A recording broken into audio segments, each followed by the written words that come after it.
Hola a todos, bienvenidos a esta experiencia donde vamos a estar compartiendo con todos lo que ha sido este transitar desde Albatros y para eso estamos aquí Lía Rincón, psicopedagogo de Albatros Consultoría y estoy yo, Yajaira Nucete, psicóloga también de Albatros Consultoría, que es un proyecto que este año cumple ya 24 años en Maracaibo, Venezuela. Y desde ese espacio que hemos llamado de formas diferentes, digamos el espacio creativo, digamos nuestro laboratorio, ese espacio donde han sucedido cosas desde hace 24 años y que hoy gracias a la familia de Fundabrit y gracias a la Cátedra Permanente de Recreación y Ocio Roseli Giriarte, estamos aquí para, de alguna manera, abrir todos nuestros sentidos y poder recibir y agradecer todo este espacio compartido. Así que sé que la vamos a pasar buenísimo, sé que vamos a compartir no solo la experiencia desde Albatros, sino recibir de parte de ustedes también sus propias experiencias en contextos totalmente diferentes al nuestro. Y eso es realmente lo que nutre la experiencia del juego, del ocio, del tiempo libre, de la recreación y todo esto a lo que acudimos quienes estamos inmersos en el día a día en el área de la recreación. Así que bueno, bienvenidos a todos. Nuestro tema, el tema que el profesor y Carle, Lía y yo estábamos manejando, porque yo siempre refiero que nuestro trabajo de juego ha tenido un crecimiento paulatino, paso a paso, ha nacido desde la misma práctica, desde la misma acción cotidiana. Por eso es que ciertamente el juego no es inocente y ahora a medida que vamos conversando nos vamos a dar cuenta de por qué afirmamos de que no hay nada de inocente en lo que hacemos a través de los espacios lúdicos. Finalmente lo llamamos juego y neurodiversidad, claves para potenciar el desarrollo infantil. Como les digo, vamos a estar Lía y yo desde nuestra propia experiencia dentro de las consultas y fuera de las consultas en espacio en contacto al aire libre. Y queremos abrir con esta frase del profesor Raimundo Dinelo, que habla sobre la relación primera de la expresión y la creatividad con el sujeto en el juego. El impulso lúdico en los mamíferos es una necesidad de moverse para crecer, de experimentar para aprender, realizar ensayos de relaciones para convivir. Y si ustedes se dan cuenta, están en negrita, cuando Lía y yo la compartíamos, justamente hablábamos de que cuando miramos un poquito hacia atrás, notamos cómo el impulso lúdico que está en todos los seres humanos, que está en nuestros niños, que está en nuestros jóvenes, permite la transformación interna para lograr luego transformaciones externas en nuestra población. Ha sido un observar cómo esa cualidad y esa dimensión que está presente en todos los seres humanos, les impulsa o nos impulsa a experimentar, a querer vivir cosas nuevas, a crear, a generar nuevas ideas y sobre todo, digamos que tomando en cuenta que somos seres sociales, cómo esas mismas creaciones, esas mismas experiencias nos permiten realizar ensayos para las relaciones en ese convivir diario.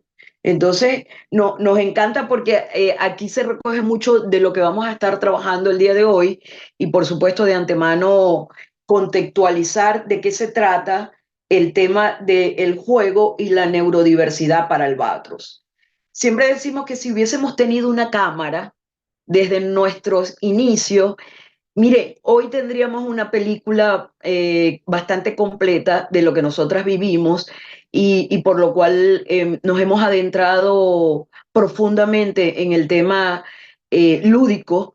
Digamos que al inicio de nuestras consultas estaban dirigidas más al tema pedagógico o al tema terapéutico, eh, porque veníamos, por supuesto, de espacios académicos y de espacios educativos. En la medida en que nosotros fuimos desarrollando nuestras áreas de trabajo, fuimos incorporando progresivamente, de manera inocente, juegos, espacios y tiempos, y veíamos cómo los niños, los adolescentes, los padres se iban transformando en la medida en que nosotros hacíamos intervenciones a través del juego. Es decir, el niño, como lo veíamos en la lámina anterior, iba ascendiendo en su crecimiento, iba superando algunas barreras emocionales, algunas barreras incluso cognitivas que afectaban de manera negativa su desempeño en distintas áreas. Entonces, por eso decimos que si hubiese habido una cámara, nos hubiese grabado a todas, a Lía y a mí, pero a todas las profesionales en Albatros, descubriendo lo que el juego significaba en la vida de nuestra población. Y eso permitió que día a día nosotros también buscáramos el apoyo de profesionales que ya habían transitado, digamos, teóricamente, pero también desde la práctica, este camino de lo que era el juego. Entonces, ese camino de las consultas nos expandió, digamos que el juego nos voló la cabeza, nos emocionamos muchísimo, decidimos incluso pasearnos por toda Venezuela para poder hacer contacto con personas que ya tuviesen años en esta área. Y bueno, de aquí nace entonces el área de Albatros Recreación. ¿Por qué? Porque anteriormente, o en el inicio, de alguna manera lo que nosotros hacíamos era la parte de consultoría. Consultas, iban los niños en las tardes, luego progresivamente nos dimos la tarea de generar espacios extra consulta, empezamos a salir con los niños en tiempos cortos para áreas externas a la consulta, y progresivamente íbamos viendo cómo los niños se emocionaban con lo que hacíamos, con los juegos que implementábamos. Se empezaban como a desarrollar emociones más intensas, diferentes, y los niños además iban socializando con otros niños, y eso también nos abrió la ventana de hacer actividades grupales. Es decir, que ya nuestra consulta se había convertido no solo en consultas individuales, sino también en consultas de pequeños grupos. Y en Albatros empezamos a hacer algunos programas como las tardes recreativas, donde el objetivo era jugar. Y nosotros nos incorporamos a ese juego como parte de la misión de generar transformación, de generar cambio, de generar crecimiento. Y una de las cosas más sorprendentes, increíbles, es ver, todavía lo vemos a diario, cómo los papás también se van incorporando a esa dinámica diaria en Albatros. Y en esa, digamos que en esa búsqueda eh, de juegos, pero también de juguetes, de cómo acomodar los espacios físicos, las bibliotecas, los contenedores de nuestros juguetes. En la medida que nosotros íbamos implementando el juego en consulta, íbamos también, nos tomamos la tarea de tomar algunas notas, y veíamos cómo un mismo juguete generaba reacciones diferentes en los niños. Es decir, que no todos los niños reaccionaban de un modo igual con ciertos juguetes o con ciertos juegos. Por lo que una de las notas que nosotros queremos compartir con ustedes es que cada niño es diferente.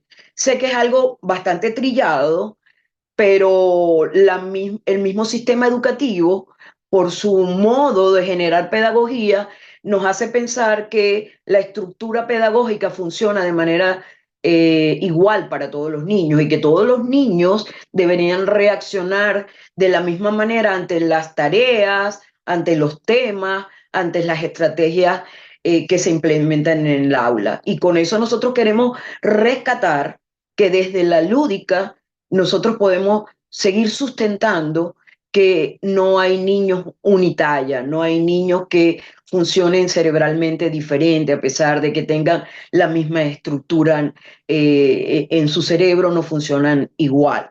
Entonces, digamos que cada niño nos permite a nosotros mirar por edad cómo se va desarrollando. Y eso es bien importante porque en el tema que nosotros propusimos, tocábamos lo que era el desarrollo infantil. Entonces, cuando nosotros jugamos, cuando nosotros proponemos, cuando nosotros invitamos a jugar, tenemos que tener en cuenta este tema del desarrollo infantil.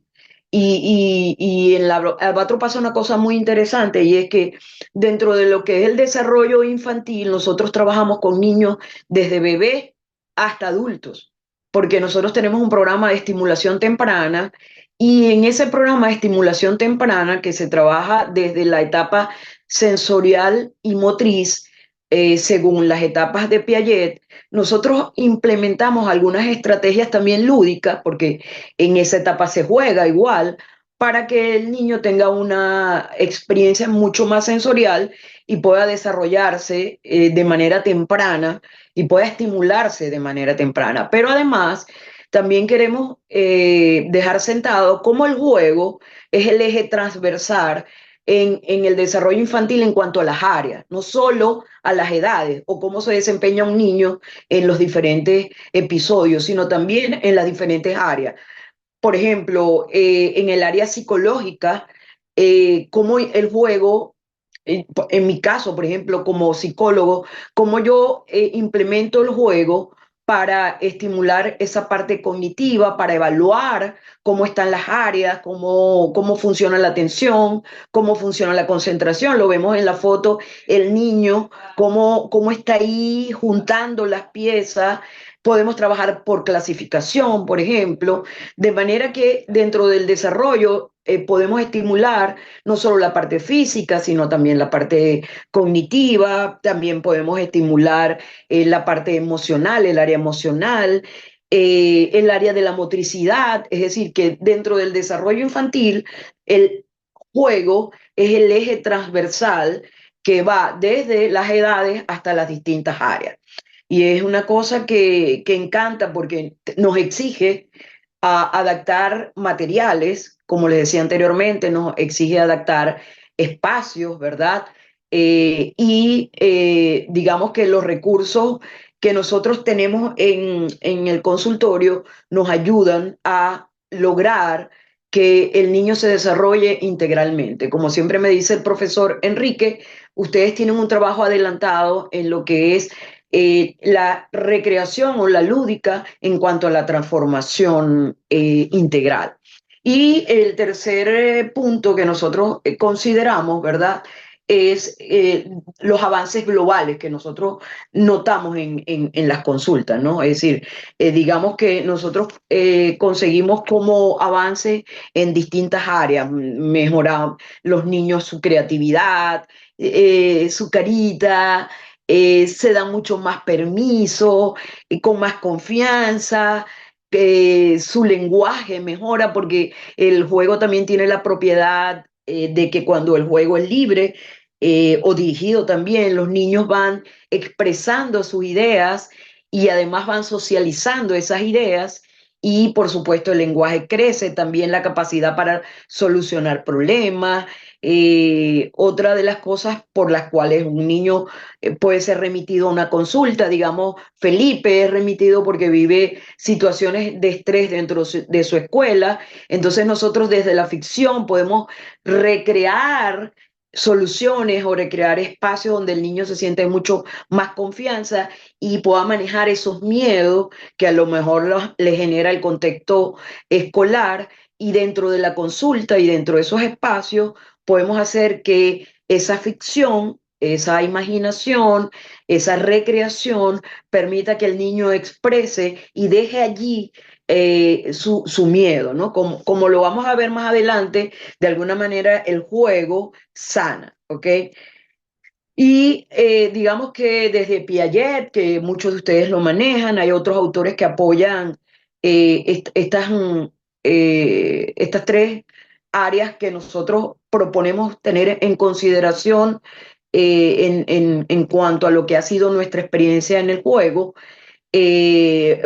Como para repetirlo, ningún niño es igual, hay que tener en cuenta el desarrollo infantil y además de eso, los programas lúdicos generan avances globales. Entre esos autores está Vygotsky, quien habla del desarrollo y el aprendizaje social. ¿Ok?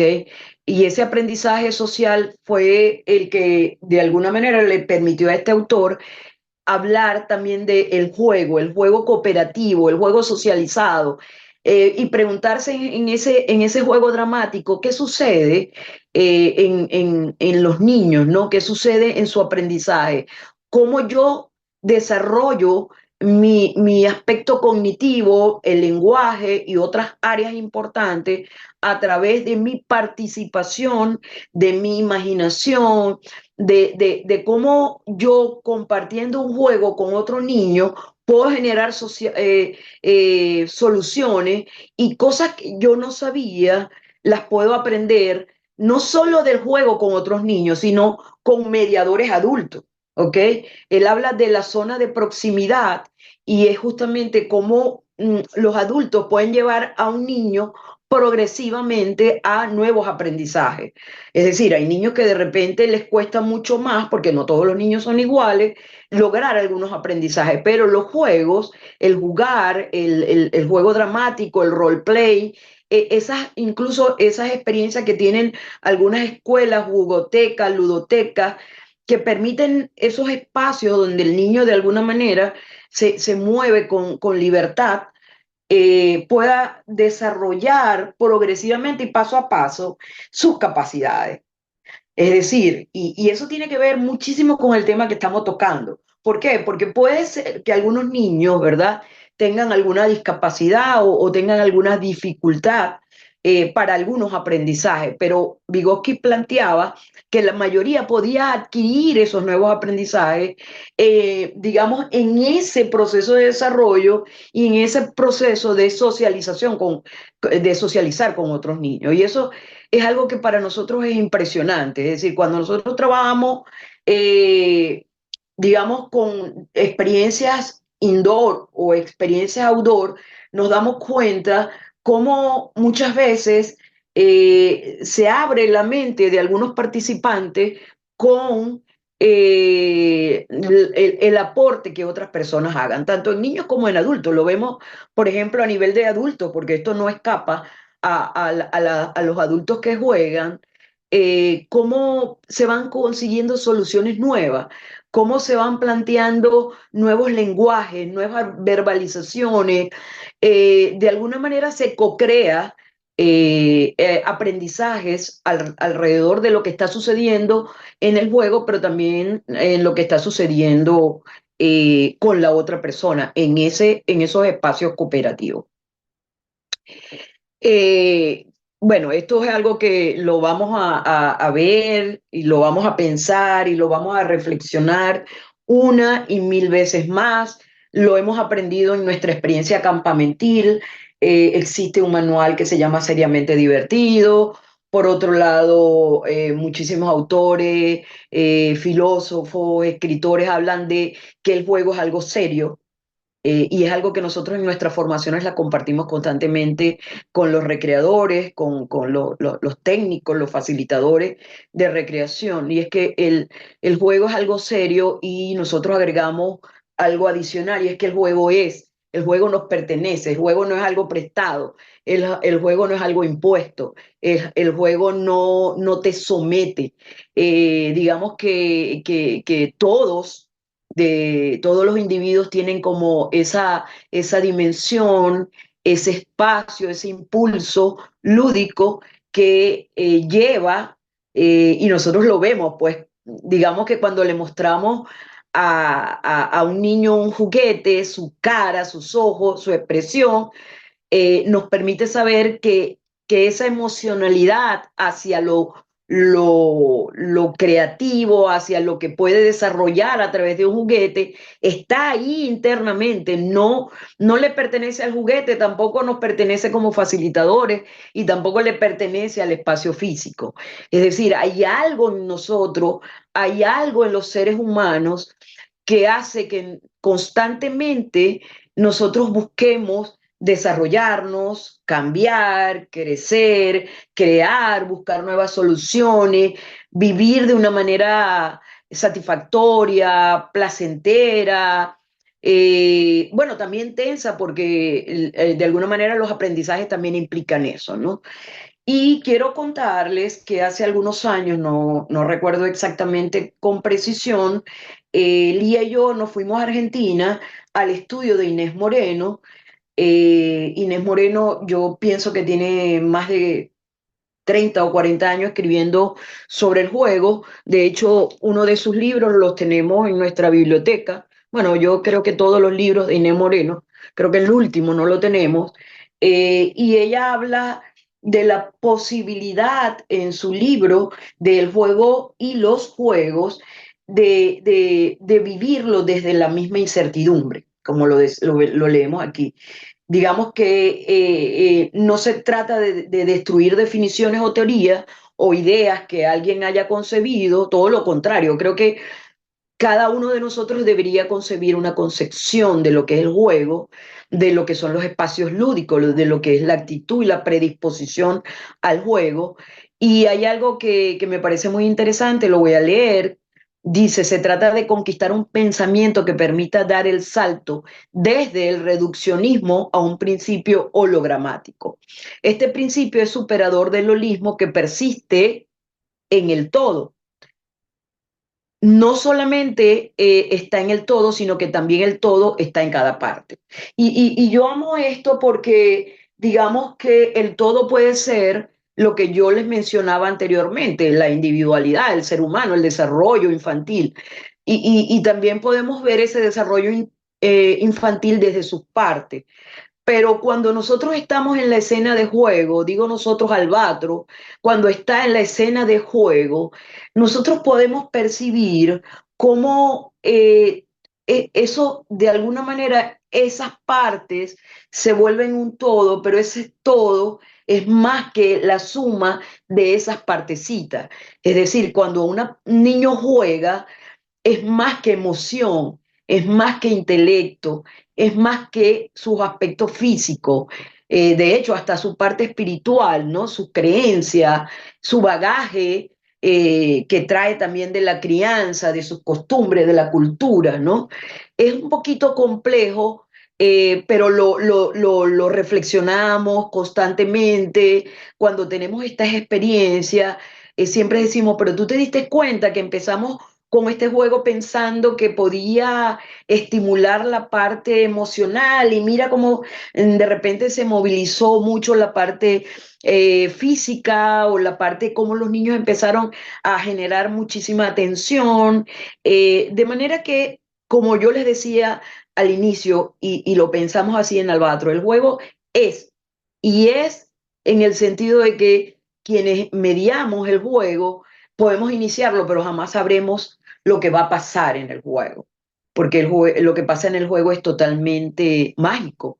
Y puede ser que no tenga un impacto a largo plazo en algunos, pero puede que sí tenga un impacto a largo plazo en muchísimos jugadores, en muchísimos niños, adolescentes que están jugando. Entonces, y bueno, para nosotros Inés Moreno representa, digamos, la tranquilidad de saber que el juego no solamente se trata de teorías, sino también se trata de la práctica y es algo que nosotros queremos compartir con ustedes, es decir, que nosotros es un devenir de la acción, pero también es un devenir de facilitar y de también de involucrarse en esos espacios lúdicos. Y el juego es tan importante que se aprobó en la Convención Internacional de los Derechos del Niño en el año 1989, lo que demuestra que el juego es un factor clave en el desarrollo saludable tanto físico, mental, emocional y espiritual del ser humano. Sobre todo, digamos que muchos se han enfocado en la niñez, pero nosotros sabemos que el juego es el eje, lo repito, el eje transversal en todas las etapas que nos muestra Piaget y que nos muestran otros autores. Es decir, que el juego está, es natural desde que los niños incluso están en la barriga. Cuando un niño es muy bebecito, que la mamá le hace cosquilla, el papá le hace cosquilla, el niño sonríe, eso es parte de esa escena lúdica.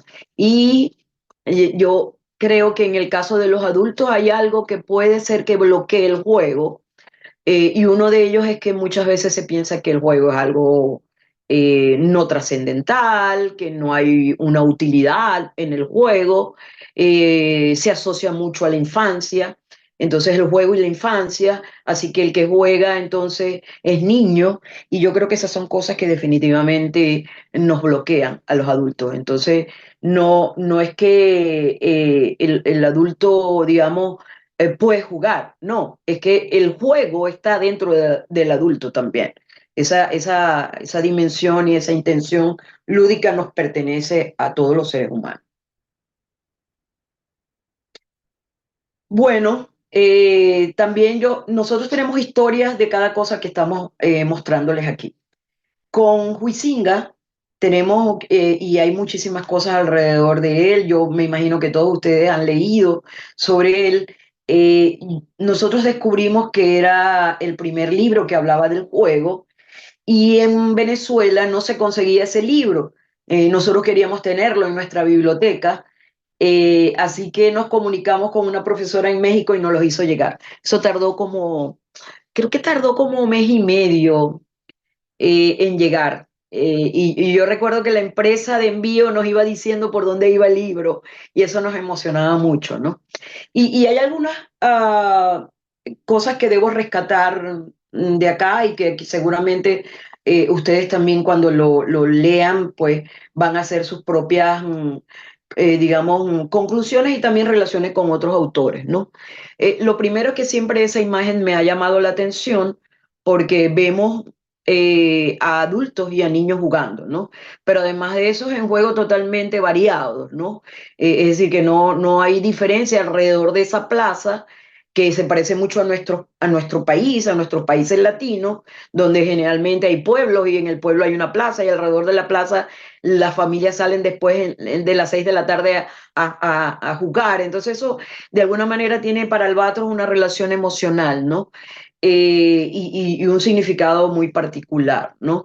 Digamos que el juego es una acción libre, según Huizinga, y una de las cosas más que me genera como mucha reflexión, porque sabemos que el juego es parte del ser humano y pudiéramos asumir que es parte de su cotidianidad. Sin embargo, en un apartado, Huizinga habla de que el juego está situado fuera de la vida corriente, de lo que nosotros como vivimos a diario. Yo creo que tiene un poco de las dos cosas, ¿no? Es decir, cuando uno juega se abstrae y ahí está ausente el tiempo y ahí está ausente de alguna manera ese espacio, la gente se entrega al jugar. Sin embargo, cuando jugamos también nos vamos nosotros, es decir, el juego de alguna manera nos lleva completico a cada uno de nosotros, ¿no?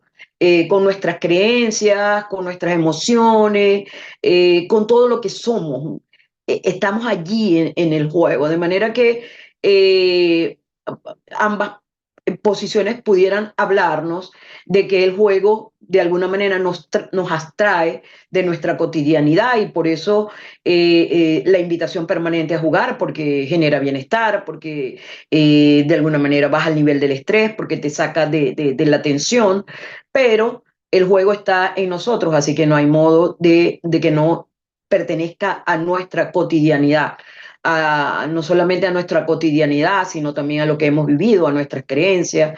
Y también menciona de que el juego se desarrolla en un orden sometido a reglas y que da origen a asociaciones que propenden a rodearse de misterio, magia o a disfrazarse para destacarse del mundo habitual. Y es cierto, ¿no? Las personas que trabajamos en el juego, creo que cuando facilitamos somos los primeros maravillados del wow, de ese asombro. Yo lo veo, por ejemplo, con niños muy pequeños cuando trabajan con la ciencia, ese espacio de la ciencia cuando ellos descubren, y por ahí hay una foto de Lía dentro de un museo que me encanta, porque los museos y las ludotecas y las juegotecas son espacios para ver ese wow, ese asombro, ¿no? Que genera el contacto con el juego. Con María Montessori, por supuesto, Albatros, dada la relación con la parte pedagógica, tenemos una afinidad. María Montessori habla de que el juego es el trabajo del niño y les permite comprender el mundo que les rodea. No solamente le permite comprender, le permite educarse y generar aprendizajes a través del juego. Hay muchas investigaciones que determinan que el juego libre, digamos, que entre más interrumpido está, más afecta el desarrollo del aprendizaje. Y digamos que yo he aprendido mucho de la metodología ahora en la práctica, porque estoy trabajando como teacher y me doy cuenta que Montessori de verdad, digamos, fue muy pertinente en establecer esa posibilidad de las conexiones entre los juegos, el tiempo que el niño debe estar jugando y no sometido a una estructura, digamos, formal, pedagógica, porque esa comprensión, esa relación que ella destaca se da definitivamente a través del juego.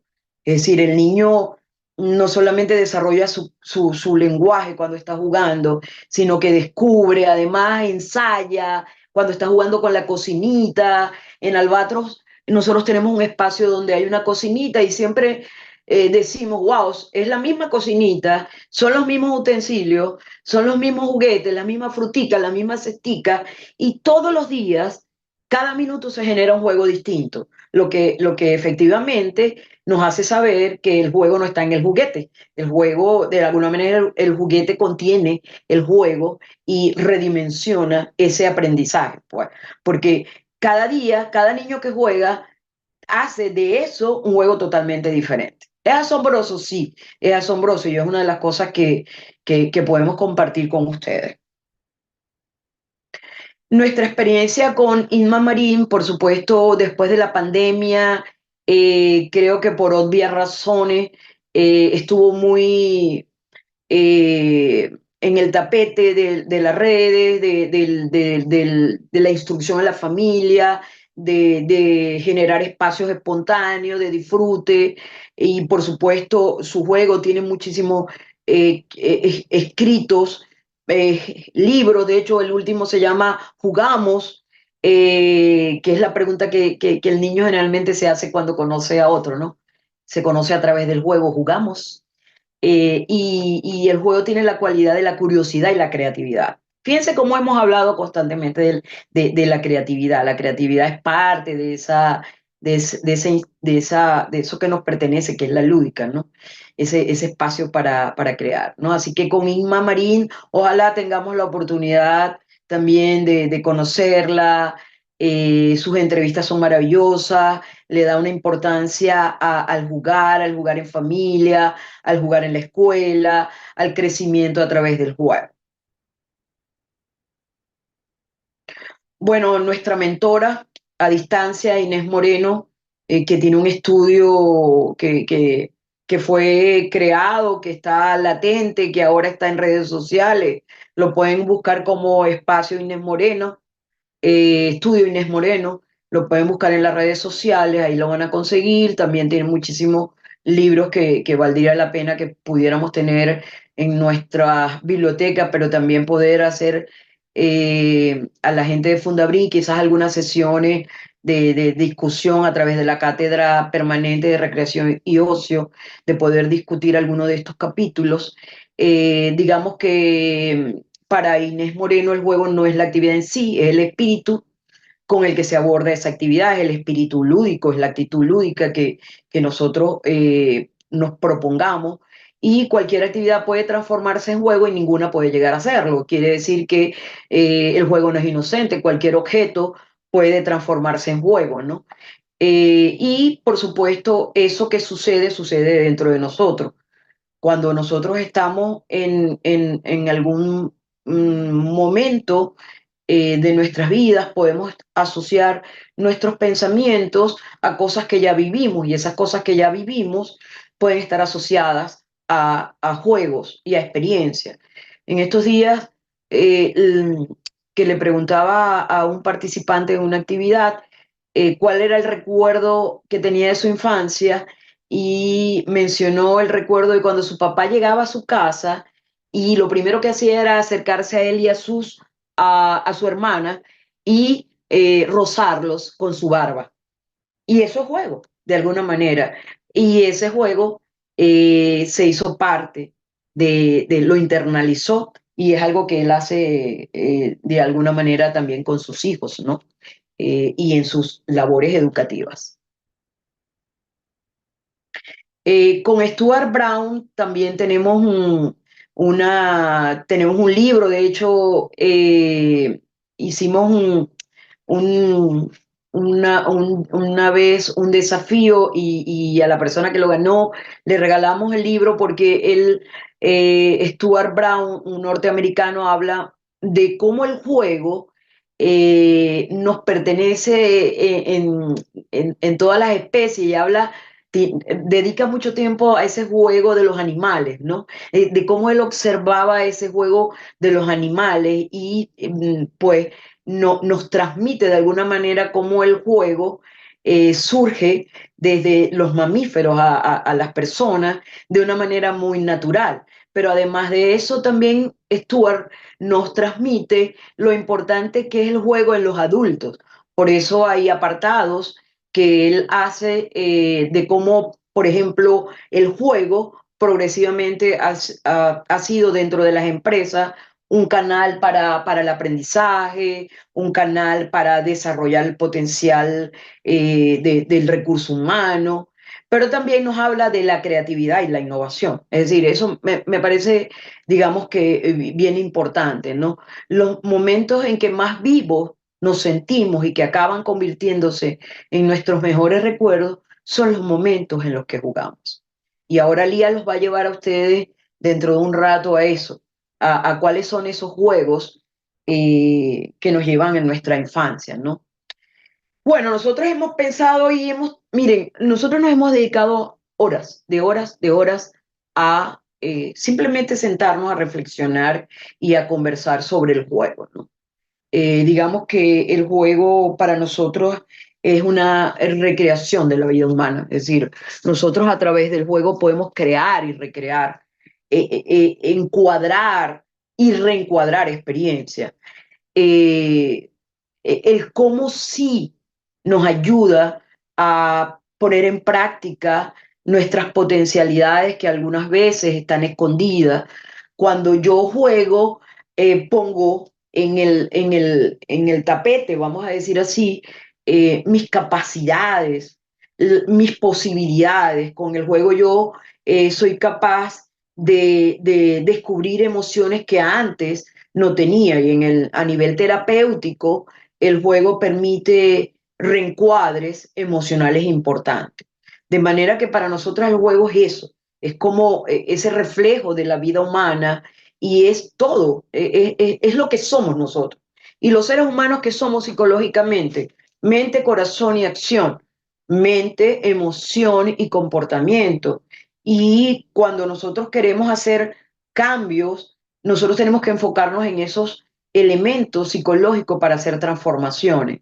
Si eso yo lo traslado, y lo hemos conversado mucho, si eso yo lo traslado a el ámbito lúdico, digamos que en la medida en que yo hago cambios en las propuestas lúdicas, en esa medida también va a cambiar la emocionalidad, va a cambiar el aspecto psicológico cognitivo de las personas y va a cambiar su comportamiento. Imagínense ustedes digamos, el valor del juego, terapéuticamente hablando, ¿no? Es decir, que yo puedo a través de propuestas lúdicas hacer que un empleado descubra de sí cuáles son los bloqueos que tiene para trabajar en equipo, ¿ok? Con algún insumo, con alguna herramienta, con alguna propuesta, con algún dispositivo lúdico, yo puedo hacer que alguien descubra eso, pero también puedo hacer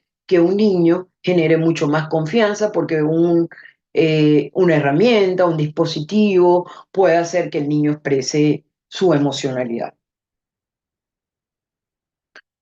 Y bueno, aquí parte de la razón por la que estamos aquí, ¿no? Y es que después de algunos años de este trabajo, en algún momento ustedes van a conocer las instalaciones de Albatro y se van a dar cuenta que están creadas para eso, para el juego, ¿no? Desde nuestros espacios, desde los aparatos, desde los juguetes, desde las profesionales que trabajan ahí, estamos formadas para eso, para que el juego sea un, una herramienta educativa y terapéutica. Por qué lo es? Bueno, en primer lugar, porque transforma la experiencia, ¿no? Promueve el desarrollo de habilidades, permite la exploración, permite la expresión de emociones, pensamientos, experiencias, comportamientos, y de alguna manera el juego permite un mejor desarrollo. Eso que hablaba Vygotsky de estoy aquí, pero puedo llegar aquí con tu ayuda lúdica, ¿no? También el juego es algo natural, por eso es terapéutico. ¿Por qué? Porque digamos que todo lo que nos permita crecer, desarrollarnos, es terapéutico. Así que el juego, como la respiración, nos permite eso, nos permite mantenernos vivos. Por otro lado, la intensa estimulación sensorial y física que proporciona contribuye a formar los circuitos cerebrales. O sea, imagínense qué pasa con nuestro cerebro cuando jugamos, cuáles son las conexiones, pero además de eso, cómo químicamente nuestro cerebro va cambiando para seguir jugando, pero además de eso, para hacer ese reencuadre que yo les decía. Es decir, cuáles son esas conexiones nuevas que se van desarrollando con el juego. También desarrolla el pensamiento causal, ¿no? Eso lo veo mucho en niños, ¿no?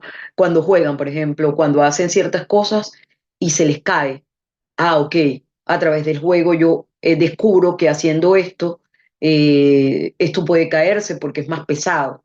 O estos colores pueden mezclarse y llegan a convertirse en eso. Entonces se desarrolla ese pensamiento causal y él ofrece al niño la sensación de poder y control.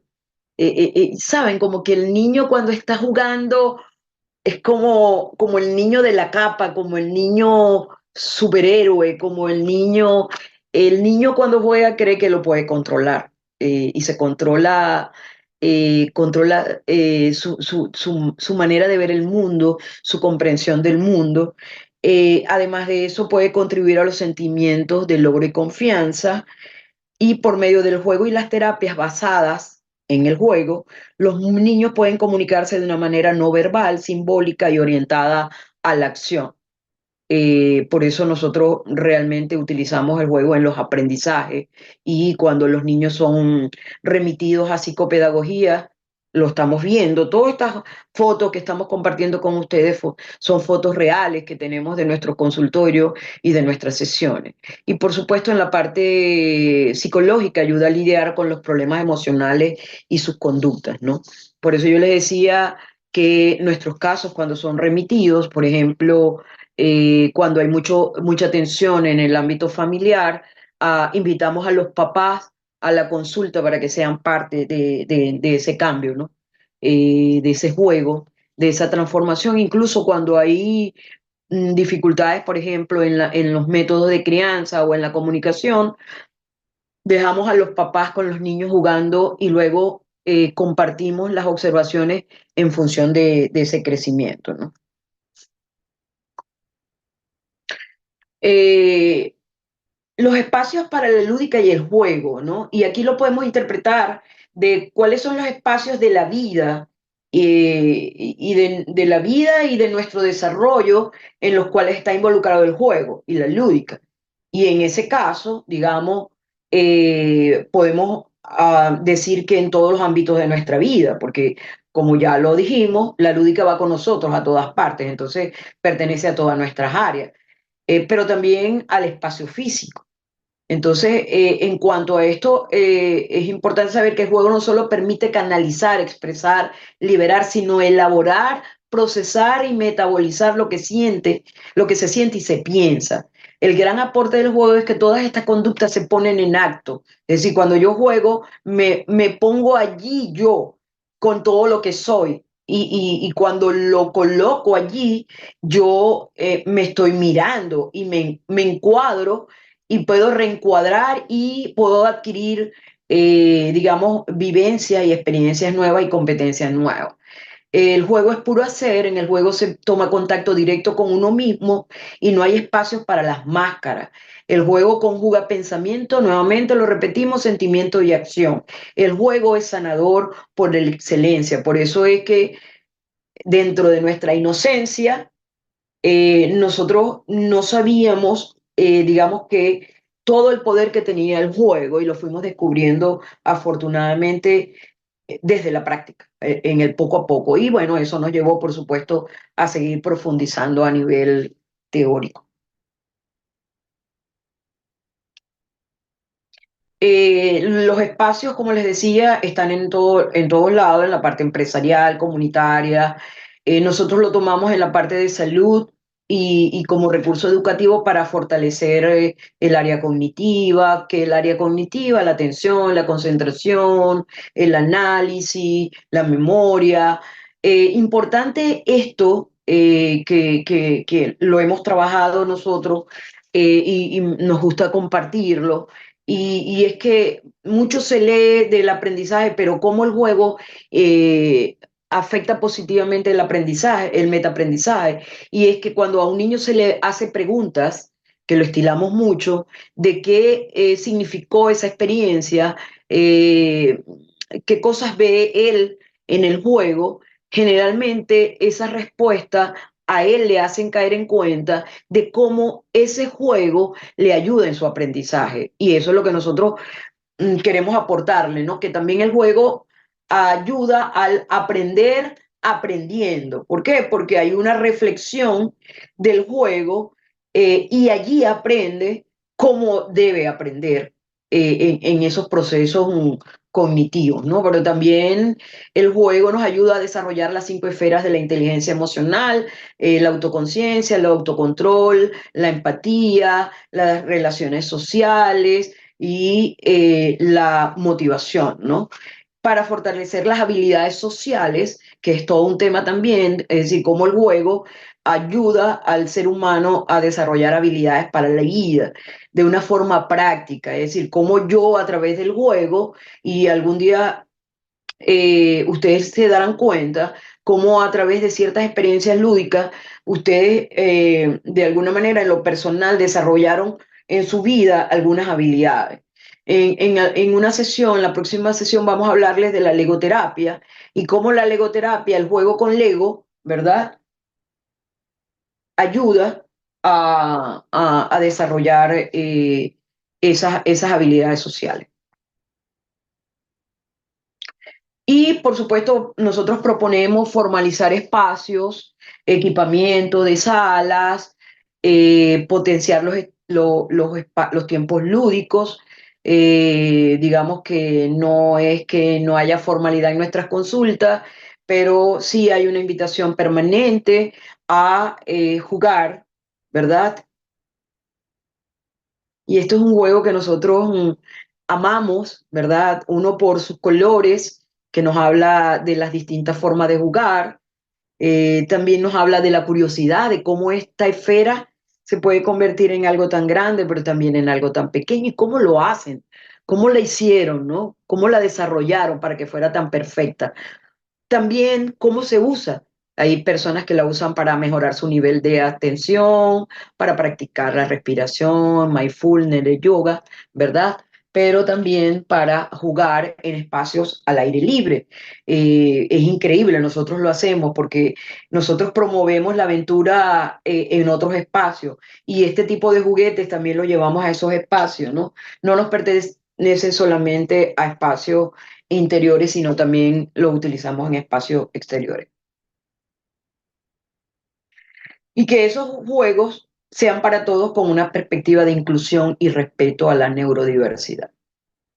Eso para nosotros es sumamente importante.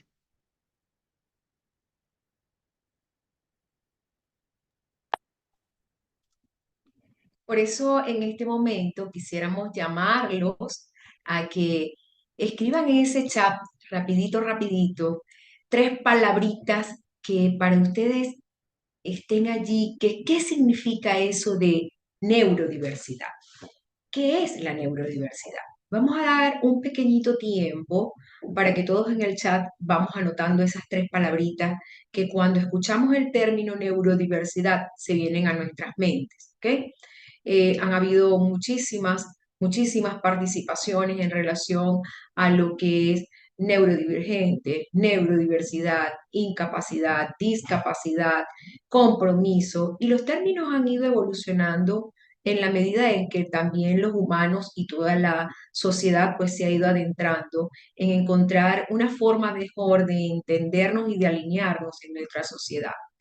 Y ya empiezo a ver cómo en el chat ustedes están colocando palabras como diferentes, palabras como conexiones cerebrales, palabras aquí también están diciendo es una forma diferente de ver el mundo. Se están llevando más de tres palabras, ¿ok? Se están llevando más de tres palabras, pero lo importante en todo lo que estoy viendo allí, en lo que está apareciendo en el chat y la palabra que más se repite es una forma diferente, fíjate, una forma diferente. Ahí tenemos tres palabras puntuales, puntuales que están llevándonos a lo que significa neurodiversidad.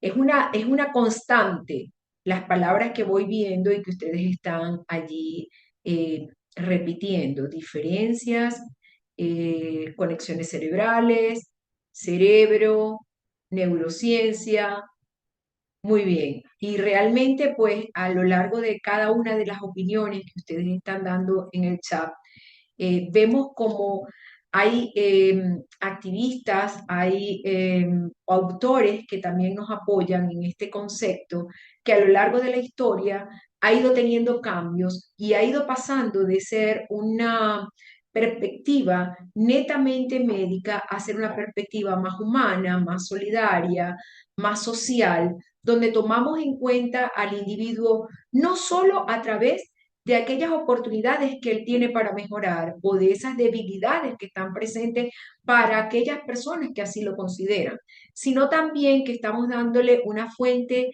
de activación, estamos dándole una fuente de importancia a aquellas habilidades diferentes que otros tienen para compenetrarnos y empezar a ser más humanos, más eficaces, más trabajo en equipo, más empáticos, más condescendientes. Y por eso es que aquí buscamos entonces cómo la sociólogo Judy Singer en 1998 acuña el término de neurodiversidad como un sinónimo de biodiversidad neurológica. Ella señala que el desarrollo neurológico es diferente en algunas personas, que son consideradas neurodivergentes, mientras que aquellos que se desarrollan de acuerdo a lo esperado a la sociedad en la que nos desenvolvemos son los llamados neurotípicos. Ambos, neurotípicos y neurodivergentes, conforman la neurodiversidad, porque su cerebro humano está funcionando de una manera diferente, pero que entrelazados, neurotípicos y neurodivergentes, podemos lograr grandes cambios. Como decía Yajaira, día a día en Albatros, bueno, primero les voy a presentar aquí a nuestra mascota. No es un albatros, es un búho, pero este búho, que es un títere de mano, nos ayuda todos los días a ir entendiendo entre nuestros compañeros cuando llegan a la terapia qué pasa con cada uno, cómo se siente, cómo está. Y a través de esta pequeña herramienta hemos conseguido que los niños puedan expresar y ser empáticos con aquel que llegó y que de repente no se sintió muy bien o que sí se sentía bien o pueda contar una experiencia de lo que en el día le sucedió. ¿Ok? Hay un manual al que nosotros teóricamente nos respaldamos a nivel de psicología cuando hacemos nuestras evaluaciones y es el Manual de Diagnóstico Estadístico de los Trastornos Mentales, también llamado el DSM-5 en su última publicación, y este está publicado por la Asociación Americana de Psiquiatría. En el DSM-5 conseguimos que hay una clasificación de lo que nosotros llamamos las personas que presentan lo que hablábamos de neurodiversidad. ¿Ok? Y aquí conseguimos que ellos hablan de 6 categorías, o sea, hacen la clasificación en 6 categorías. Tenemos los niños llamados TEA, que son los que están dentro del espectro autista, que tienen diferencias en la comunicación, en la interacción social, así como sus intereses y sus comportamientos muchas veces son restringidos, son repetitivos. Los clasificamos cuando hacemos la evaluación según sus características y según sus compromisos. Se pueden clasificar en nivel 1, nivel 2, nivel 3. Igualmente en Albatros trabajamos con cada uno de ellos y lo bonito es ver cómo nos vamos interrelacionando unos con otros. ¿Ok? Un segundo trastorno que ellos someten en su clasificación, el DSM-5, es el trastorno de hiperactividad y déficit de atención, que cada vez se hace más común. Tenemos muchísimos niños que, además, mal etiquetados, que porque son intranquilos, ya simplemente te dicen es un niño hiperactivo. No es lo mismo ser un niño intranquilo que un niño hiperactivo. Para tener un trastorno de hiperactividad con déficit de atención, los niveles de hiperactividad, impulsividad y desatención deben cumplir una serie de criterios evaluados por un psicólogo para poder hacer un diagnóstico de este tipo, ¿ok? Entonces tenemos niños que simplemente son niños que son intranquilos o que sus rutinas no están llevadas en la casa como debe ser o que la escuela no responden a los patrones estereotipados del tradicionalismo y enseguida pues dicen, ese niño tiene hiperactividad, ese niño no se queda tranquilo, pero es importante cuando hacemos este tipo de llamado a la neurodiversidad que existen los profesionales adecuados para hacer este tipo de diagnóstico y que un niño etiquetado con un diagnóstico o un mal diagnóstico puede ser el punto para ser señalado, para ser etiquetado el resto de su vida y el diagnóstico no hace la diferencia la hace lo que vamos a hablar ahora y es el juego, es el tratamiento, es el sentir, es el ser humano. Conseguimos también los niños con dislexia, que son aquellos que tienen dificultades específicas en el aprendizaje, puntualmente a nivel de lectura y de escritura.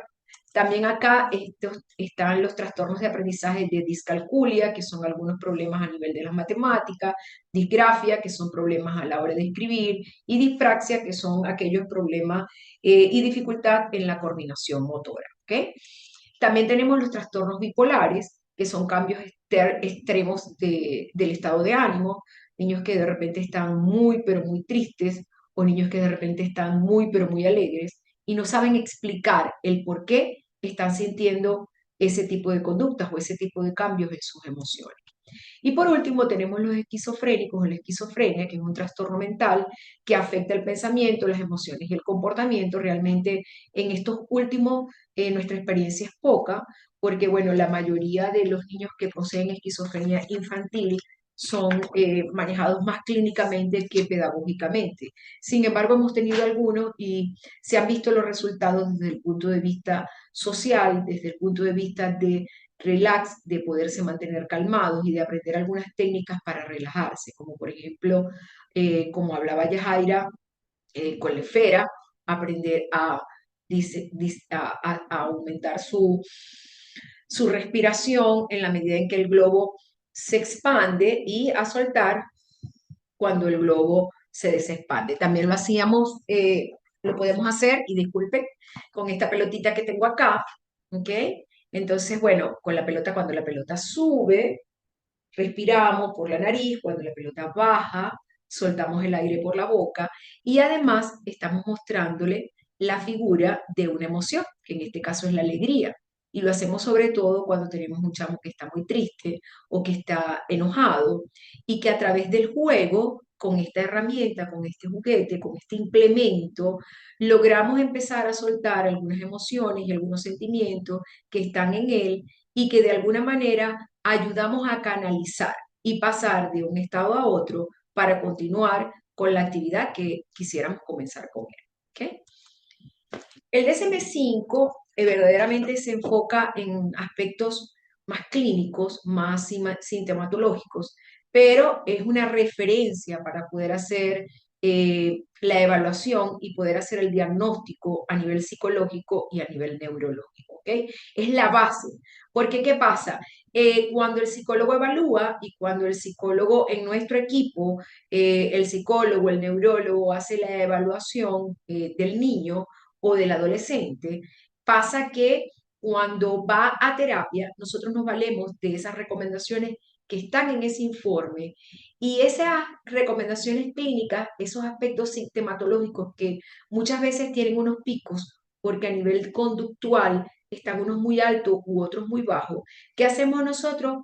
Empezamos y entramos en un programa lúdico terapéutico que no solo trabaja estos aspectos clínicos y esta parte sistematológica, sino que también involucra esas implicaciones sociales, donde está el chamo, su familia, cuál es su cultura de juego, qué hacen en casa para jugar, cuáles son sus valores culturales, el baile, el canta, no le gusta la música, no le gusta, a él le gustan los juegos de mesa, no le gustan, su identidad en raza, en clase, en género, que son aspectos que engloban el concepto de neurodiversidad y que a través de ese concepto y de ese marco ya establecido de manera integral, como decíamos anteriormente, viendo al chamo desde su mente, desde su cuerpo y desde su corazón, comenzamos entonces un trabajo más terapéutico. Y hoy hablamos de diferencias neurológicas y nos enfocamos también en aceptar la diversidad cerebral como una riqueza humana. Lo que tú tienes en tu cabecita no es lo mismo que lo que yo tengo en mi cabecita, ¿ok? Pensamos diferentes. Por ejemplo, yo soy muy hábil para poder organizar, ¿ok? Pero no soy tan hábil para poder estar delante de una cámara. Otras personas, al contrario, son muy hábiles para estar delante de la cámara, pero no son tan hábiles para organizar lo que está detrás del telón. Igual pasa, hay niños sumamente hábiles para jugar con el Play-Doh, para hacer todas las figuras habidas y por haber, pero hay otros que no, simplemente hacen un rollito y ya, y no hacen más de allí, porque esa no es su habilidad. Tenemos niños, por ejemplo, que pueden trabajar fácilmente con esto, ¿ok? Con los rompecabezas, con el Tagrán, y pueden armar miles de figuras, mientras que otros no lo pueden hacer. Y allí es cuando nosotros empezamos a ver la riqueza de cómo interrelacionarnos en lo que unos cerebritos pueden, otros cerebritos hacen mejor y otros no lo hacen tan bien. Y en ese complemento es donde está la verdadera riqueza humana. Fomentamos la inclusión y la accesibilidad, es decir, eh, todos somos eh, partícipes, todos podemos estar en una misma actividad, todos tenemos accesibilidad a los mismos recursos, a los mismos juegos, a los mismos juguetes, a los mismos espacios, algunos por supuesto con algunas adecuaciones, pero siempre fomentando la empatía, siempre fomentando la cooperación, siempre fomentando la colaboración entre unos y otros. ¿Okay? La neurodiversidad va más allá del diagnóstico. Cuando un papá, una mamá, una familia obtiene el diagnóstico de que su hijo tiene algún trastorno o está dentro de algún espectro, realmente lo primero que el papá manifiesta o que la familia manifiesta es tristeza, es duelo, es un mensaje que no pensaba que pudiese llegar a mi familia, porque yo, pero en la medida en que el papá o que esa familia o que el grupo terapéutico o que la escuela o que el contexto social o que todos juntos en general entienden que el diagnóstico va más allá de esa etiqueta y que si trabajamos y nos afianzamos en un proceso terapéutico, lúdico terapéutico, también médico, ¿ok?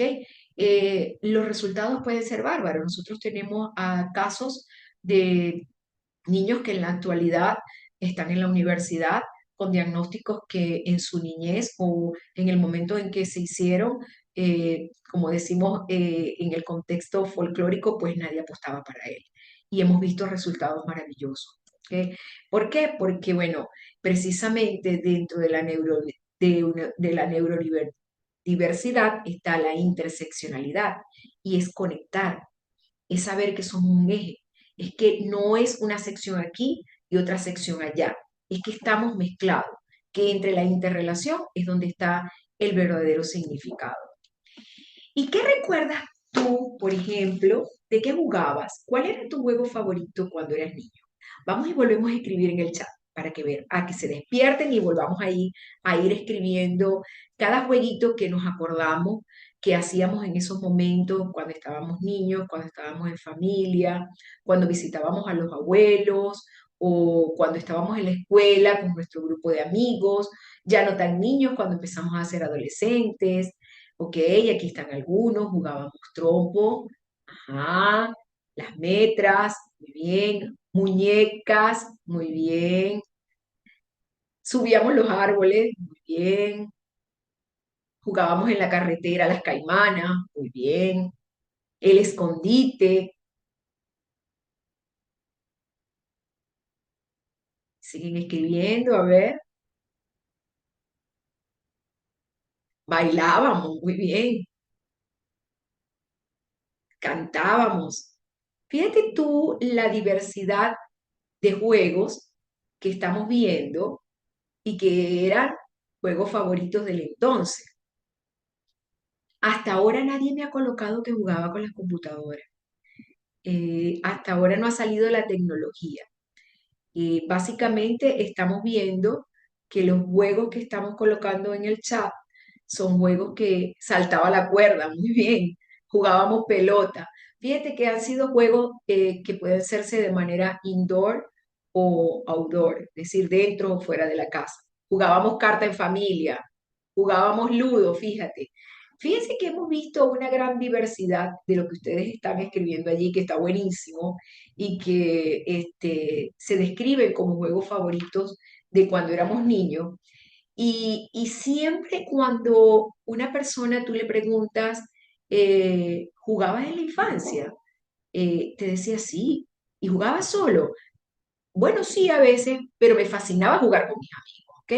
Entonces, ese interactuar, esa parte cooperativa, nos lleva y nos sigue induciendo a que el juego es emoción.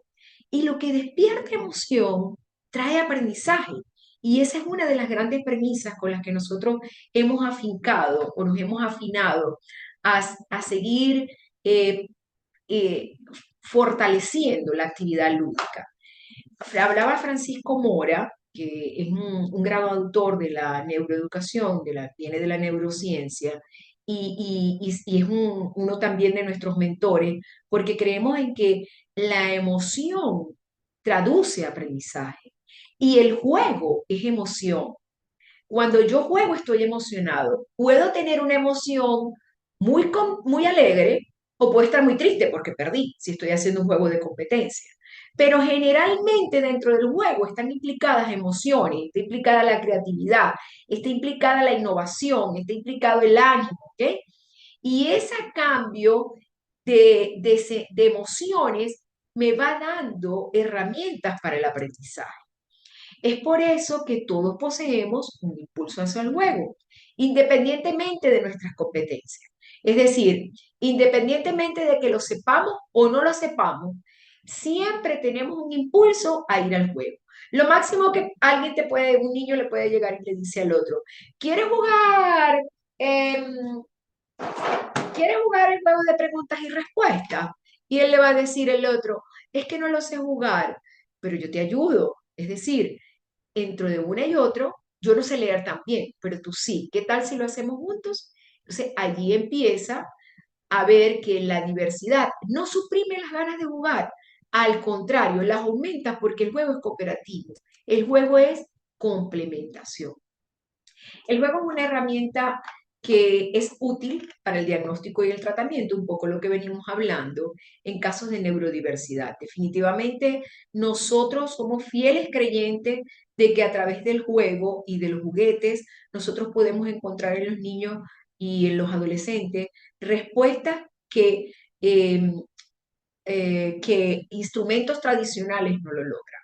Cuando yo estoy en espacios terapéuticos y utilizo un cuaderno y un lápiz para que el niño empiece a escribir, no logro el mismo resultado que si le doy mi caja de arena, ¿ok?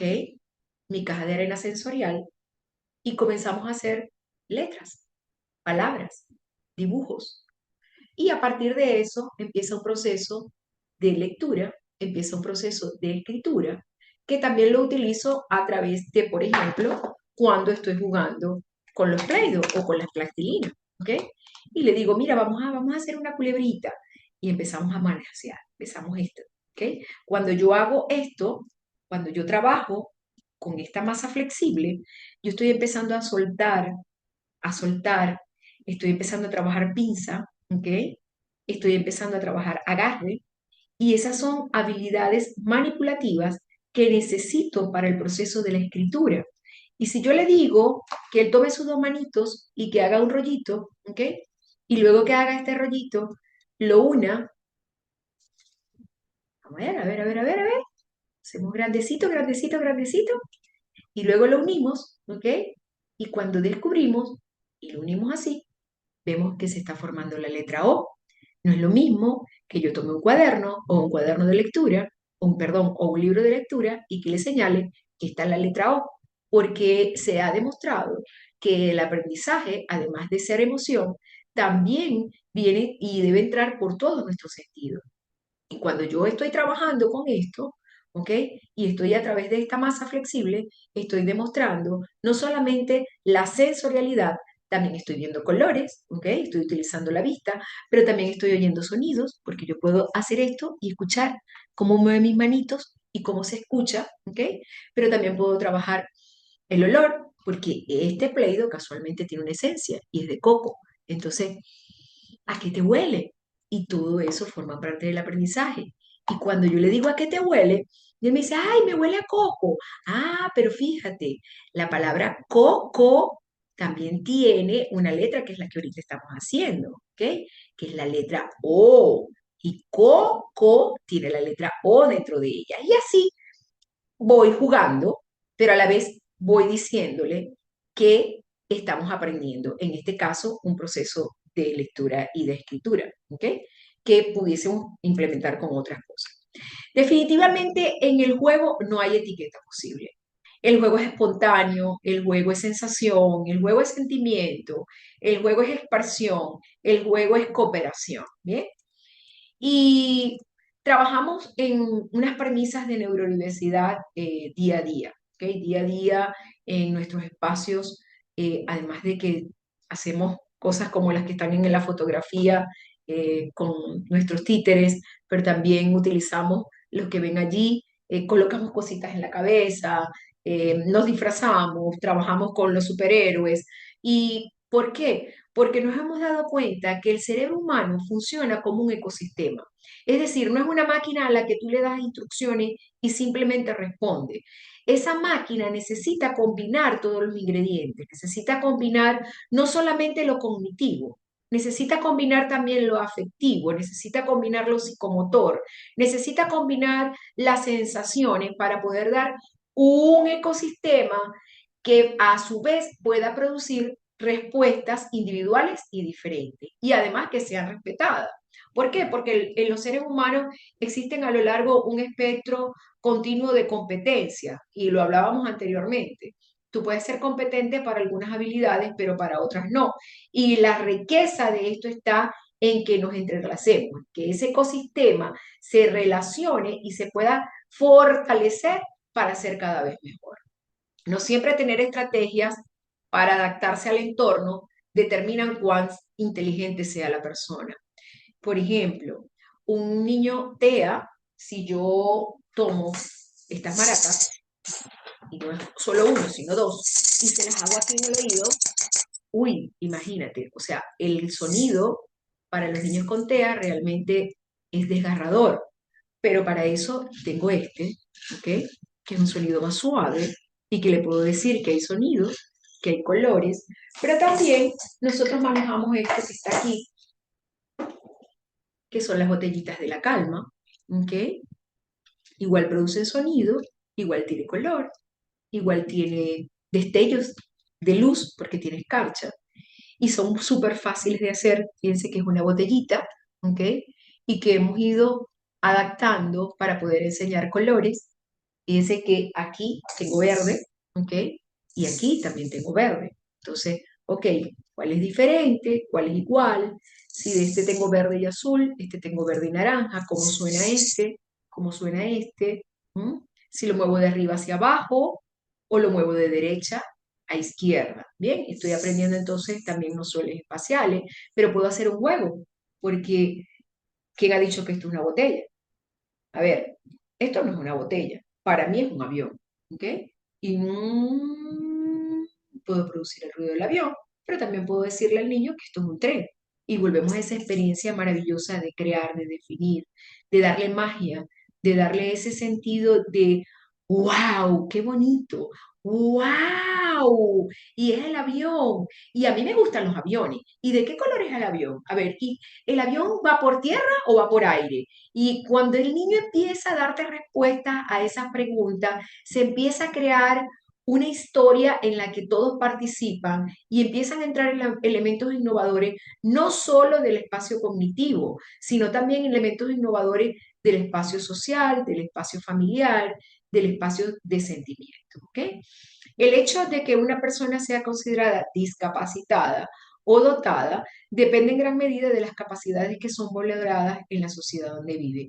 Y este trabajo de la sociedad donde vive nos lleva mucho al trabajo de la inclusión, al sentir que a pesar de las diferencias, todos estamos en un mismo espacio, todos tenemos valores, todos tenemos la forma en que podemos complementarnos para ser cada vez mejor. Rosana Fernández Coto es una autora bastante importante y es una de las autoras más actualizadas que hemos conseguido. Ahorita estamos manejando su librito, comiéndolo, porque hay cosas interesantes en su propuesta y por allí le podemos dejar el nombre para que ustedes también puedan conseguir esta fuente y las premisas que ella maneja de verdad que están bien, bien, bien importantes, bien importantes. En definitiva, la actividad lúdica es una experiencia fundamental en el desarrollo humano y nos lo venía diciendo ya Jaira, amparada por todos los autores que ella nos vino desarrollando, nos ha venido conversando, también con todos los ámbitos teóricos que nos hablaba del juego y de sus fundamentos en el desarrollo evolutivo de los niños. ¿Ok? ¿Por qué? ¿Por qué la experiencia lúdica es tan fundamental? Porque permite explorar el mundo, permite explorar no solamente el contexto del hogar, permite explorar el contexto escolar, permite explorar el contexto terapéutico, permite explorar el contexto social.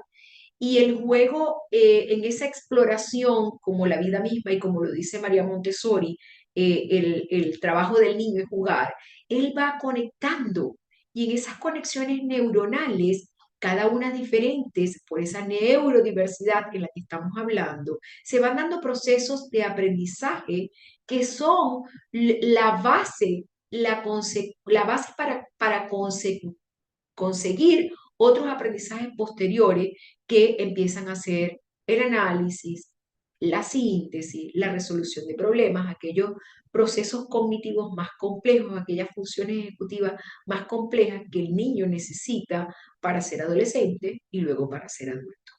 A través del juego, como ya lo acabamos de decir, se aprenden habilidades cognitivas, sociales y emocionales. Y este último punto que Yajaira va a terminar ahora en un ratito de fundamentarlo a nivel teórico y a nivel práctico, cómo el juego desarrolla la creatividad y la imaginación.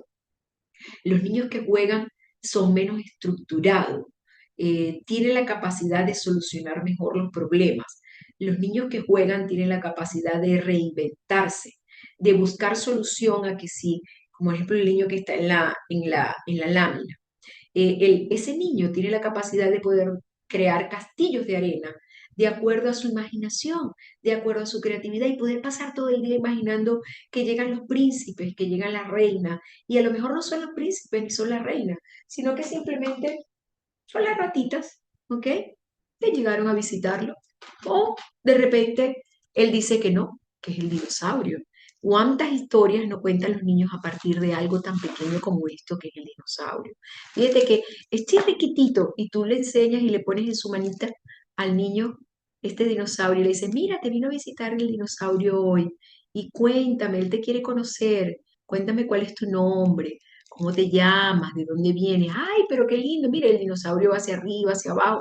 Y a partir de algo tan pequeño como el dinosaurio, el desarrollo de la creatividad y de la imaginación, tú puedes generar un espacio de confianza y a través de ese espacio de confianza empezar a introducir actividades lúdicas que no solamente tienen que ser dirigidas, también pueden ser libres y espontáneas. Por eso en Albatros nosotros hemos ido como que creando paradigmas de cambio y vamos hacia los juegos inclusivos. ¿Y a qué nosotros llamamos juegos inclusivos? Bueno, aquellos que se adaptan para que puedan ser disfrutados por todos los niños en general. A veces nosotros en espacios grupales, eso que hablábamos ahorita, que hacemos actividades lúdicas, esas tardes lúdicas, tenemos 10 niños y pueden haber niños con diferentes condiciones, no solamente de estas que mencionamos aquí, pueden haber niños con compromiso cognitivo, pueden haber niños con síndrome de Down, pueden haber niños con problemas motores y todos ellos disfrutan del mismo juego. ¿Por qué? Porque en esos juegos nosotros hacemos adaptaciones para que puedan ser disfrutados por todos, independientemente de sus habilidades o de sus limitaciones. Y entonces nos encontramos, por ejemplo, con los juegos tranquilos. En estos juegos tranquilos, que podríamos mencionar aquí, por ejemplo, el juego de uno, tradicional juego de uno, que a los niñitos les fascina. El juego de uno tiene una particularidad porque pueden jugar muchos, ¿ok? Mantiene el proceso de atención, se divierten a lo máximo porque pues cuando, por ejemplo, cambian el color o cuando al otro niño le sale que tiene que tomar dos cartas, ¿ok? En esos procesos, pues, ellos empiezan a reírse, a intercambiar, tienen que contar porque cada uno tiene que aprender que a cada uno de sus compañeros debe darle cierta cantidad. Por ejemplo, en la regla de uno habla de que cada jugador debe de tener 7 cartas, ¿ok? Cuando nosotros jugamos, generalmente empezamos por 3, ¿ok? A cada niño le damos 3 y trabajamos colores.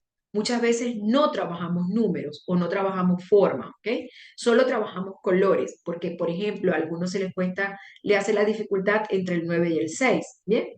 Pero luego que ya introducimos el que los niños simplemente tomen colores y que tomen los colores que están en el mazo y que el que complete tres cartas rojas, como en este caso, pues es el ganador, ¿bien? Luego podemos trabajar con ellos números, ¿ok? También podemos trabajar con ellos los sentidos de ir de derecha a izquierda, porque el uno también tiene las cartas que giran de derecha a izquierda, y esta que es la favorita de los niñitos cuando descubren que esta es la que eh, permite que el niño que está al lado pase, ¿ok? Y entonces les da muchísima risa porque a lo que le colocan saben que su compañerito no va a estar y eso pues al siguiente le da rabia, pero a él le da mucha risa y además le gusta porque sabe que va ganando. Entonces, ese espacio también nos va ayudando a que los niños interactúen y vayamos viendo cómo los vamos a acomodar, ¿ok? Otros juegos, como por ejemplo este, que es un juego de preguntas y respuestas. En unas figuras están las preguntas y en otras están las respuestas. Y los niñitos empiezan a ver que en las cartas rojas están las preguntas, en las cartas azules están las respuestas. Entonces, pues hay un grupo que dice las preguntas y hay otro que dice la respuesta, pero los que no saben leer, que en muchos casos sucede, por las mismas imágenes, vamos asociando las preguntas y entonces buscan la respuesta. Los trabalenguas son buenísimos porque en los trabalenguas los niños pueden ir no solamente memorizando, sino también soltando su imaginación y hasta inventan trabalenguas que nunca se han imaginado. El dominó, que es un juego súper tradicional que juegan los viejitos, a los niños les gusta en su mayoría y lo aprovechamos muchísimo para que ellos puedan aprender el sentido de las matemáticas, contar los dobles, cuáles son iguales, cuáles son diferentes, ¿ok? En los juegos de construcción, pues ideales para el desarrollo de la motricidad fina, la creatividad, la resolución de problemas. Entre esos tenemos las piezas de Lego, que ya se las mostró Yajaira anteriormente. También manejamos kits como estos que están acá, que son kits para armar, pero que traen pues las piececitas para que los niños hagan la construcción y ha basado mucho en la metodología STEAM.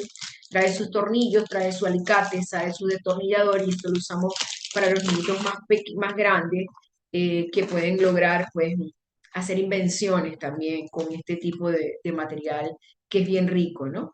Los juegos de movimiento, bueno, ¿qué te puedo decir? La bailada, la cantada, seguir movimiento físico, los juegos de canciones, por ejemplo, como Chocolate, Las Manitas, que siempre están allí presentes para que ellos puedan. Juegos como, por ejemplo, como el pañuelo, pero tenemos en el caso de estos pañuelos sensoriales que muchas veces no utilizamos la instrucción verbal, sino que la instrucción viene dada por el sonido o por la diferencia de textura o por la diferencia de imagen, ¿no?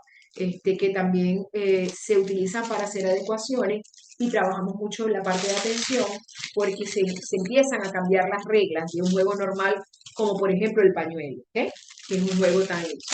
Este juego, otro de las particularidades, como por ejemplo estas lanzas que se usan para gimnasia rítmica, pero que son de movimiento, son de color y que también nos ayudan a darle instrucción a los niños y el movimiento de las cintas, que también ustedes las pueden hacer simplemente con un palito de altura y papel crepé. Estas cintas se hacen buenísimas para que tengamos el juego de movimientos y podemos hacer diferentes coordinaciones para que los niños sigan el modelo. Entonces, la coordinación puede ser para que la cinta vaya todo el tiempo hacia arriba o hacia abajo, a la derecha, a la izquierda, adelante, detrás, además de que lo disfrutan al máximo y puede ir al ritmo de la música. El juego de roles, hablaba Yajaira de la cocinita de Albatros, que es famosísima, que todos los días pues hay cosas diferentes en esa cocina. El juego de las muñecas, que es tan famoso en nuestra historia, que ustedes lo mencionaban allí. El juego de los superhéroes, que también. Y este juego de roles permiten a los niños que puedan expresarse y desarrollar sus habilidades de comunicación de acuerdo a sus capacidades. Muchos niños no verbales hacen juegos de roles magníficos, ¿ok? A pesar de que que son no verbales, porque les da la capacidad de poder demostrar lo que quieren decir, porque en, se apoyan en elementos creativos. Este juego, que es el cara de papa, que es un cara de papa grandísimo, pero dentro de ese cara de papa tiene muchísimos más, ellos al armarlo forman unos juegos de roles magníficos y es un juego muy libre, es un juego que el niño puede de repente colocar la boca, pero como no colocarla, o colocar la nariz acá abajo y morirse de la risa porque dice que el muñeco está al revés, ¿ok? Entonces juegan al revés y es la familia al revés y a partir de allí surgen historias y juegos excelentes. Bien, viene una última parte para ya irle dando paso a Yajaira y es algunas recomendaciones que nosotros, en las que nosotros trabajamos antes de empezar un espacio lúdico. un espacio lúdico en la parte terapéutica, ¿ok? No solamente la parte terapéutica, quiero que esto quede bien claro. Cada vez que en Albatros Recreación nosotros vamos a hacer una actividad recreativa, siempre pedimos información de los participantes que vamos a tener allí, para saber también como que cuáles son sus gustos, cuáles son sus intereses, pero sea cual sea la población con la que vamos a trabajar, es importantísimo la anticipación. La anticipación y la planificación de las actividades nos lleva a la oportunidad de poder tener un plan A, un plan B y un plan C. Yo puedo llevar tres actividades de diferentes constructos o de diferentes bloques de juegos, como los que hablamos anteriormente, ya listos, y si hay alguno que no me funciona, porque puede pasar, el niño te diga no me gusta, ya yo tengo creado el otro. Y esto te da la oportunidad de ofrecer la selección. Es decir, aquello de que es que él no quiere, ok, vamos a jugar. ¿Qué prefieres? ¿Prefieres jugar cartas o prefieres jugar Play-Doh o prefieres jugar con la arena sensorial? Y en esa alternativa le estás dando la oportunidad de que él pueda seleccionar y decir cuál es lo que prefiere para que vaya eh, mm, también teniendo la oportunidad de poder experimentar qué quiere y qué no quiere, que también forma parte de ese desarrollo social, de ese desarrollo emocional que el niño necesita. Adaptar los juegos existentes, ya hemos tenido ahorita una información bastante precisa de cada una de las cosas, cómo nosotros los vamos adaptando y cómo los vamos haciendo. Las instrucciones son claves, el que las instrucciones estén dadas como para bebés, una a una, claras, sencillas y concisas, son el éxito de muchas de las adaptaciones. ¿Okay? Que además confirmemos a través de la pregunta que todo el grupo entendió lo que va a hacer o que el niño entendió lo que al final va a hacer. Y esto lo hacemos mucho con el uso de la pregunta. Yo le pregunto, ¿okay? ¿Qué vamos a hacer ahora? ¿Cómo lo vamos a hacer? La respuesta del participante, yo voy asegurando que realmente esas instrucciones fueron captadas. Ser flexible y paciente. No es que no funcionó como yo lo llevaba en mi cabeza y eso está mal, no. El juego es flexible, el juego es dinámico, el juego es activo. Si no funciona de una manera, vamos a buscar la otra. Hay reglas estandarizadas, pero yo también puedo hacer algunas que funcionen de acuerdo a mi necesidad para que el espacio lúdico sea disfrutado, para que el espacio lúdico realmente sea lo que nosotros queremos hacer. Fomentar la colaboración, no solamente entre los participantes, sino entre el equipo. Mira, esto a mí no me resultó, ¿qué te parece? ¿Cómo lo podemos hacer? O pedirle a los niños que también se incorporen a ese espacio de colaboración a la hora de armar el escenario, de dirigir el escenario y de retirar los materiales del escenario. Eso es sumamente importante porque también les estamos dando a ellos la oportunidad de que ellos sepan en relación a la organización.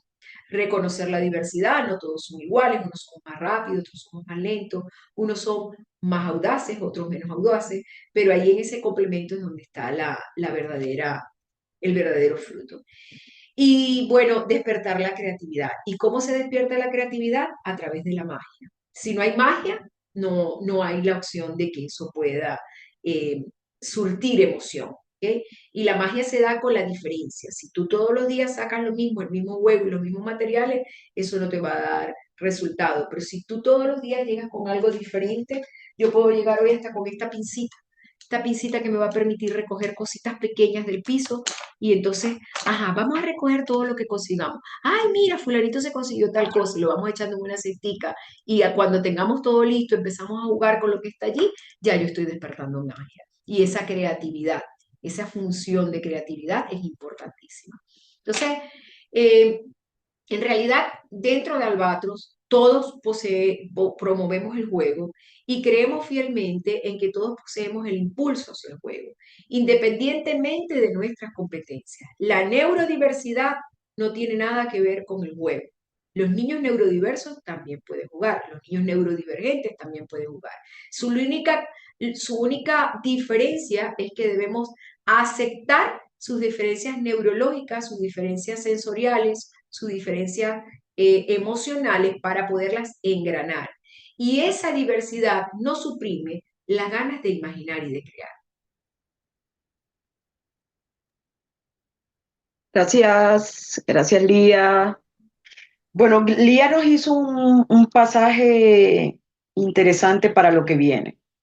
Y lo que viene es que nosotros les vamos a invitar a ustedes, a todos los participantes, por supuesto, de la mano de Fundabrit y de todas las personas que están a cargo de la Cátedra Permanente de Recreación y Ocio, con este antecedente tan maravilloso que Lía nos hizo, que me emocionó porque me paseó por estos 24 años, que si hubiéramos tenido una cámara, hubiese sucedido lo que Lía nos mostró hoy, y es darle un reconocimiento al profesor Raimundo Dinelo, quien estableció una metodología lúdica creativa, que justamente nos habla de lo motivante que es el juego. Y en contraposición, nos habla de cómo muchas veces la clásica metodología pedagógica aburre y hace que muchísimas personas emigren de los colegios y de la universidad. Así que yo quiero, como estamos en esta modalidad, quiero que ustedes con algunos emojis, ¿verdad? Taca, taca, taca, taca, afectos al profesor Raimundo Dinelli. Por nuestra parte, Albatros, Lía y yo queremos darle un aplauso al profesor, un reconocimiento a todo su, digamos, legado que nos ha dejado en cuanto a crear una metodología donde se desarrollen espacios lúdicos, donde esos espacios lúdicos estén llenos de posibilidades de juego, pero además de eso, de herramientas y de juguetes que permitan despertar la creatividad en todos los niños.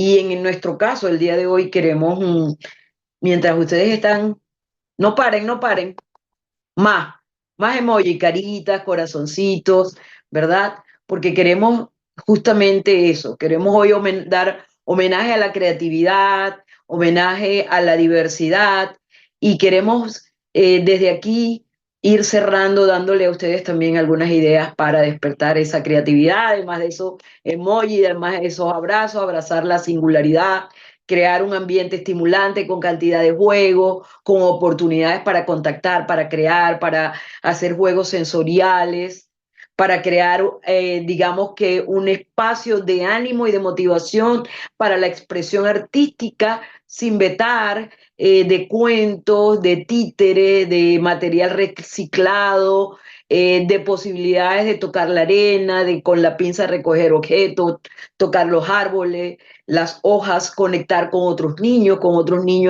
en condiciones neurodivergentes, porque en esa particularidad está la igualdad y la igualdad que nos permite celebrar logros, celebrar la vitalidad humana, la expresión lúdica, la creatividad, el juego y sobre todo celebrar la infancia, celebrar a la adolescencia, y desde aquí, bueno, agradecerles desde Albatro, en mi nombre, en el nombre de Elías, cerramos con la creación de algo nuevo, no se realiza con el intelecto, sino con el instinto de juego, que actúa por necesidad interna. La mente creativa juega con el objeto que ama.